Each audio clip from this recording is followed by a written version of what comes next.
Speaking of New Orleans, we can move on to our third player, and this is a much more positive conversation than potentially the first two that we've had, although we remain pretty positive throughout.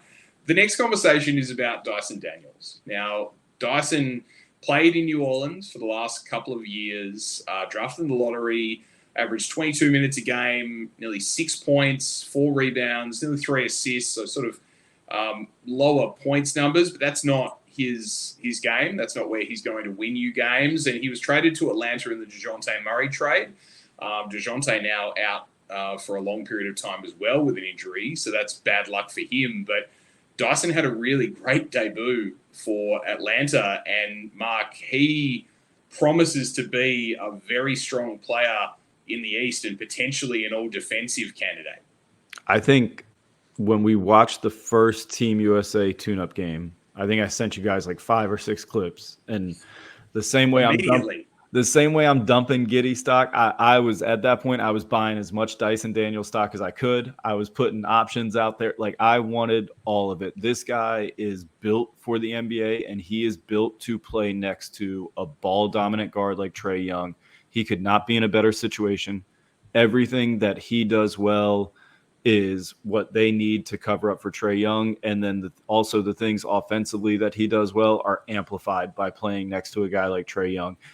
I couldn't be happier that he moved from a situation in New Orleans where he was kind of stuck. He was buried. It was too much clutter. And like we just talked about with Aiden before, a lot of the times it didn't really matter, because when you pay $30 million to somebody, like, they are going to play. That's how that works. And it doesn't, you have to be so much better, like leaps and bounds better. Yeah. And he's in a situation now where there's nothing but open road in front of him. He has endless opportunity, and his skill set plugs in perfectly there. And they are going to love and appreciate the way he plays the game. I think that the thing that excites me about the Atlanta fit is that Trae Young is a great offensive player. He's proven that over the course of his career, but he clearly has a gigantic deficiency at the other end. And putting Dyson Daniels next to him, Dyson doesn't need the ball in his hands on offense, but more to the point, he can take the best offensive player on the other team, the best offensive guard on the other team every single night, and give Trae the opportunity to either be hidden on defense or alternatively take a guy who's slightly less but the lower resume. I mean, he puts people in jail. It is handcuffs, jail. Like, he's picking up full court. He is an absolute demon, Hellcat, whatever you want to put on top of like Dyson. It looks like misery to be guarded by him. There are certain guys like TJ McConnell will pick up full court and like hound you, and he's like a gnat. Dyson Daniels will pick you up full court and just engulf you. Like, he's wingspan wise long. He's top end athlete in terms of both vertical and lateral in the NBA. And he has a certain hunger of like, I'm locking this assignment down. That is something that you can't get a guy when he comes into your organization to care about defense like that. You can't. Like, you can get people to care more, but you can't get them to actually like care the way that he cares if they don't before. And his level of like, I'm shutting this assignment down. This is personal to me. Like, he was picking up Cam Thomas wanted no parts of Dyson Daniels in their first game. I couldn't be more in on Dyson as a player, and I couldn't be more in on the situation that he's in. I couldn't be more proud than after he suffered the JBL clothesline from hell from Nick Claxton in game 1. That he immediately jumped straight back up onto 2 feet and walked directly up to Claxton and told him in no uncertain terms he did not appreciate that contact in a way that only Aussies can. That was beautiful. You guys play AFL. You guys are tough. There's a different level of toughness that Australian children have that American children we don't have that. We don't, you know, these guys in the league, they don't even know about if they saw the AFL, they'd be like, whoa. You guys hit each other.